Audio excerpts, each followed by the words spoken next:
یا ایھا الذین آمنوا ان تطیعوا الذین کفروا یردوکم علی اعقابکم فتنقلبوا خاسرین۔ یا ایھا الذین آمنوا، اے ایمان والو، ان تطیعوا الذین کفروا، اگر تم اطاعت کرو گے کافروں کی،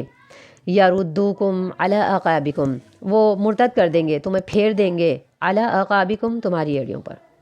فتنقلبوا، تو پھر تم پلٹ جاؤ گے، خاسرین، گھاٹا اٹھانے والے۔ یا ایھا الذین آمنوا ان تطیعوا الذین کفروا، اللہ فرماتے ہیں اے ایمان والو، اگر تم ان لوگوں کی باتوں میں آ گئے کہ جو کفروا، کافر ہیں، یردوکم علی اعقابکم، وہ تو چاہتے ہیں کہ تم اپنی ایڑیوں پر پلٹ جاؤ۔ یہ میدان جنگ میں آنے سے پہلے بھی یہ کہتے تھے کہ اتنے سے لوگ ہیں، اور یہ جب اتنی بڑی تعداد کے مقابلے میں جا رہے ہیں تو ان کے ساتھ جانے کی تمہارے لیے یعنی کہ یہ کوئی اچھی خبر نہیں ہے کہ تم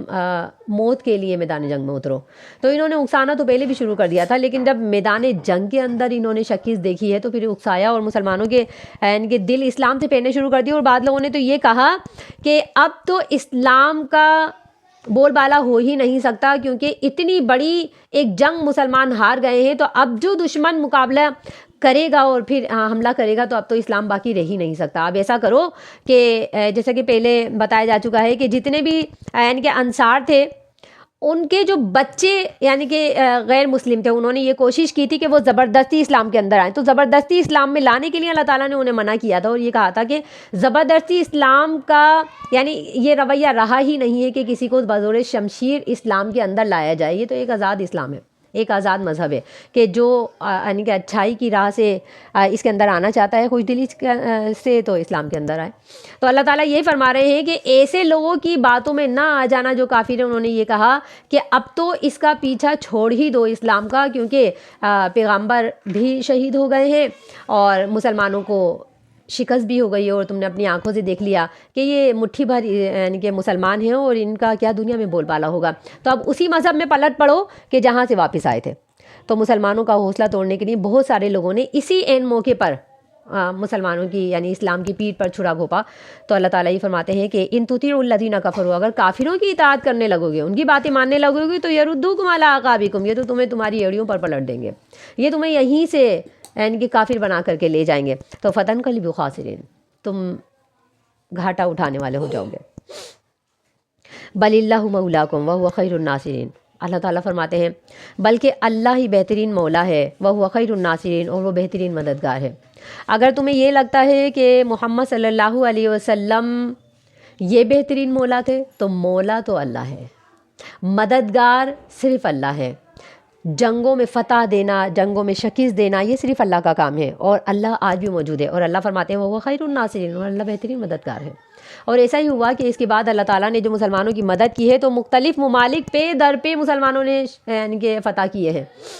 اور روم کو اور ایران کو اور عیسائیت کو اور جتنے بھی یعنی کہ یہودیت کو، سب کو زیر نگی کیا اسلام نے، اور یہ تاریخ اس بات کی گواہ ہے کہ اللہ تعالیٰ وہ خیر الناصرین، بہترین مددگار ہے۔ جب یعنی کہ اس جنگ سے واپس جا رہے تھے، ابو سفیان ابھی چونکہ مسلمان نہیں ہوئے تھے اور یہی امیر لشکر تھے وہاں سے کفار کے، تو انہوں نے یہ نعرہ لگایا ابو سفیان نے واپسی پر، تو انہوں نے یہ نعرہ لگایا کہ اعلو حبل، اعلو حبل، کہ حبل کی جے ہو، حبل کی جے ہو۔ یہ جب واپس جا رہے تھے یعنی کہ مسلمانوں کو چونکہ ایک ظاہری طور پر یہ ہوا تھا کہ شکست ہوئی تھی، تو یہ جب واپس جانے لگے کافر، تو ابو سفیان نے یہ یعنی کہ نعرہ لگایا کہ اعلو حبل، اعلو حبل، حبل کی جے ہو، حبل کی جے ہو۔ تو یہاں سے نبی صلی اللہ علیہ وسلم نے عمر رضی اللہ عنہ اور ابو بکر رضی اللہ عنہ کو بلایا اور فرمایا کہ تم بھی نعرے لگاؤ، اور تم یہ نعرہ لگاؤ کہ اللہ اعلی و اجل، اللہ اعلی و اجل۔ تو یہاں سے عمر رضی اللہ عنہ نے نعرہ لگایا کہ اللہ ہی اعلیٰ ہے اور اللہ ہی اجل ہے، اور یہاں انہوں نے نعرہ لگایا تو ابو سفیان نے پلٹ کر پھر یہ نعرہ لگایا کہ لنا العزیٰ ولا عزیٰ لکم، ہمارے لیے تو عزیٰ کی طاقت بہت ہے اور تمہارے لیے کوئی عزیٰ نہیں ہے۔ ان کے بتوں کے نام تھے حبل اور عزیٰ، تو ابو سفیان نے یہ کہا کہ ہمارے لیے عزیٰ کی طاقت ہے اور تمہارے لیے کسی عزیٰ کی طاقت نہیں۔ تو نبی صلی اللہ علیہ وسلم نے فرمایا اے عمر تم یہ نعرہ لگاؤ واللہ مولانا ولا مولا لکم، اللہ ہمارا مولا ہے اور تمہارا کوئی مولا نہیں ہے۔ تو اللہ تعالیٰ یہاں فرماتے ہیں بل اللہ مولاکم، اللہ تمہارا مولا ہے، وہو خیر الناصرین، اور وہ بہترین مددگار ہے۔ سبحان ربک رب العزۃ عما یصفون وسلام علی المرسلین والحمد للہ۔ آیت نمبر 151، سنلقی فی قلوب الذین کفروا الرعب بما اشرکوا باللہ ما لم ينزل به سلطانا ومأواهم النار وبئس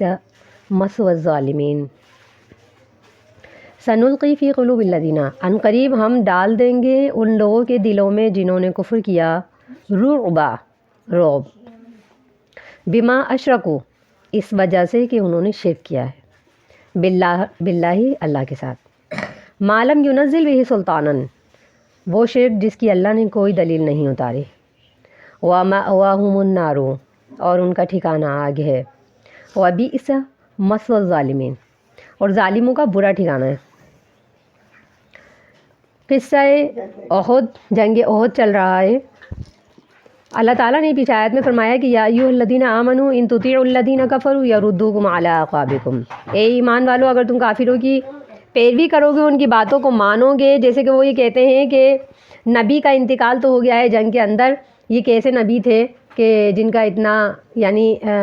نازک وقت میں انتقال ہی ہو گیا اور دنیا سے ہی چل بسے، تو چلو اے مسلمانوں تم اپنی پارٹی بدل لو، اب اسی دین کو اختیار کرو جس میں پہلے تم تھے۔ اور انہوں نے کہا کہ دین کی تو طاقت ہی ختم ہو گئی، دین اسلام کی اب یہ کسی کام کا دین نہیں رہا، تو ہم تو تمہیں ویسے ہی منع کرتے تھے کہ اس محمد کے پیچھے نہ چلو، اب بہترین موقع یہ ہے کہ واپس پلٹ جاؤ۔ تو اللہ فرماتے ہیں کہ تم لوگوں نے اگر ان کی باتوں پہ ذرا بھی کان دھرے تو یہ کیا کریں گے کہ یردوکم علی اعقابکم، یہ تمہیں تمہاری ایڑیوں پر واپس پلٹ دیں گے، یعنی کہ تم الٹے پاؤں پھر جاؤ گے، وہ تمہیں تمہاری ایڑیوں پر پلٹ دیں گے کا مطلب یہ ہے کہ تم الٹے پاؤں پھر جاؤ گے، یعنی کہ جیسے کہ وہ خپتی یا دیوانہ ہوتا ہے نا کہ بس اسے پتہ چلا یہاں اور اچانک سے واپس پلٹ جاتا ہے، تو اس طرح سے تم بھی اچانک سے واپس پلٹ جاؤ گے، فتنقلبوا خاسرین، اور یہ تمہارا پلٹنا بڑے گھاٹے کا پلٹنا ہوگا، بڑے نقصان کا پلٹنا ہوگا، دنیا میں تو خسارہ ہے ہی ہے، آخرت کا بھی خسارہ ہے۔ اللہ فرماتے ہیں کہ سنلقی فی قلوب الذین کفروا الرعب، یہ جتنے بھی مشرک ہیں، یعنی اس میں جو پیش تھے مسلمانوں کو بہکانے کے لیے، یہودی تھے، منافق تھے، یہ لوگ کچھ یعنی کہ مسلمانی بھید بدل کے میدان جنگ میں آ کھڑے بھی ہوئے ہیں، لیکن جب جیسے مشکل وقت دیکھا ہے تو اللہ تعالیٰ فرماتے ہیں کہ اس وقت ان لوگوں کی پہچان ہوئی ہے کہ کھرا کھوٹا کون ہے، صحیح سچا مسلمان کون ہے، منافق کون ہے، یہودی کون ہے۔ تو اللہ فرماتے ہیں کہ سنلقی فی قلوب الذین کفروا الرعب، یہ جتنے بھی مشرک ہیں ان کے دلوں میں عنقریب ہم رعب ڈال دیں گے۔ انہوں نے مسلمانوں کو جو بہکایا ہے اور جو ان کو ایک غلط رائے دی ہے، تو اللہ فرماتے ہیں کہ ان کے دلوں میں یہ بظاہر ہی تو مسلمانوں کو بہکا رہے ہیں اور ان کو ان کے دین سے منحرف کرنے کی کوشش کر رہے ہیں، لیکن دراصل یہ ہے کہ ہم نے ان کے دلوں میں ایسا رعب ڈال دیا ہے کہ بما اشرکوا باللہ، اس وجہ سے کہ انہوں نے اللہ کے ساتھ شرک کیا، یہ شرک کرنے کی وجہ سے، چونکہ یہ مشرک قوم ہیں، یہودی ہیں، منافق ہیں، کافر ہیں، تو یہ چونکہ شرک کرنے والے ہیں اللہ کے ساتھ، اللہ فرماتے ہیں کہ ان کے دل تو ویسے ہی متزلزل ہیں۔ اللہ فرماتے ہیں قرآن مجید میں کہ ضعف الطالب والمطلوب، جن کی یہ پوجا کرتے ہیں وہ بھی کمزور ہیں، مٹی کے بنے ہوئے بت ہیں، تو مٹی کے بنے ہوئے بتوں کے آگے سجدہ کرنے والی قوم کس قدر کمزور ہوگی کہ جس کا سپورٹر ہی کمزور ہے، اپنے اوپر سے مکھی نہیں اڑا سکتا۔ حضرت علی رضی اللہ عنہ فرماتے ہیں کہ جب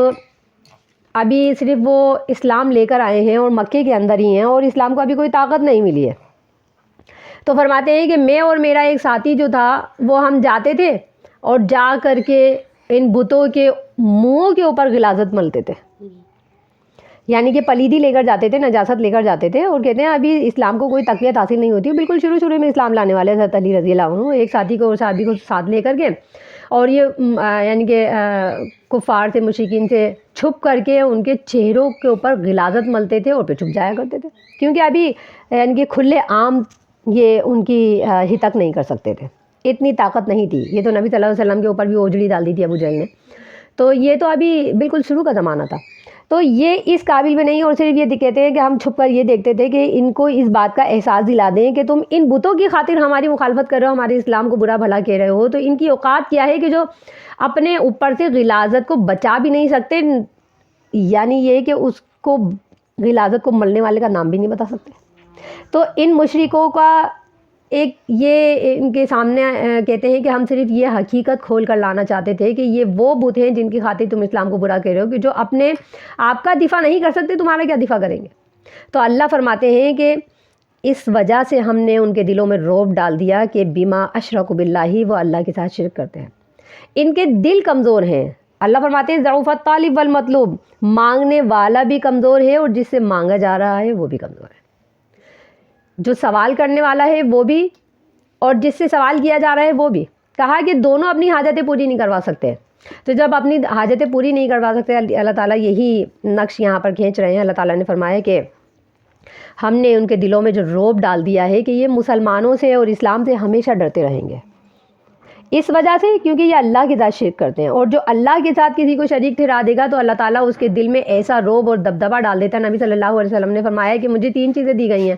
جو کبھی کسی نبی کو پہلے مجھ سے نہیں دی گئی، اور ان میں جو پہلی جو یعنی خاص چیز ہے وہ آپ صلی اللہ علیہ وسلم نے فرمایا کہ وہ یہ ہے کہ میرا جو رعب ہے وہ 1 مہینے کی مسافت سے لوگوں کے دلوں میں ڈال دیا جاتا ہے، دشمن کے دل میں۔ دشمن 1 مہینے کی مسافت سے دور ہوگا اور 1 مہینے کی مسافت دور سے ہی وہ مجھ سے ہیبت کھا جائے گا۔ تو آپ صلی اللہ علیہ وسلم نے فرمایا یہ جو رعب ہے یہ اللہ فرماتے ہیں اس وجہ سے ہے کہ بما اشرکوا باللہ، وہ اللہ کے ساتھ شرک کرتے ہیں۔ جو بھی اللہ کے ساتھ شرک کرے گا وہ یقینی طور پر توحید پسند انسان سے، موحد انسان سے یقینی طور پر رعب میں آ جائے گا۔ یہ اللہ تعالیٰ نے ایک قانون بنایا ہے جس کی شہادت جو ہے وہ قرآن کی آیت دیتی ہے کہ ہر مشرک، ہر کافر، ہر یہودی، ہر منافق یہ موحد انسان سے ہمیشہ رعب میں ہی رہے گا، اور اگر مسلمان سے مشرک رعب میں نہیں آ رہا تو اس کی کھلی ایک نشانی یہ ہے کہ وہ مسلمان صحیح مسلمان نہیں ہے، وہ عقیدتاً اپنے اندر کہیں شرک کی کوئی رمق چھپائے ہوئے ہے، یقینی طور پر وہ اپنے عقیدے میں کہیں کوئی غلادت ملائے ہوئے ہیں۔ یہی وجہ ہے کہ اس سے کوئی مشرک رعب میں نہیں آتا۔ مسلمان کی شخصیت میں اللہ نے رعب رکھا ہے، اسلام کے اندر اللہ نے رعب رکھا ہے، اور اگر یہ رعب آج ختم ہو گیا ہے تو اس کی وجہ یہی ہے کہ مسلمانوں نے اپنی روش کے اندر کہیں نہ کہیں شرک کی آمیزش ضرور کی ہے، اور یہ کھلے عام ہے، سبھی اس کا مشاہدہ کریں۔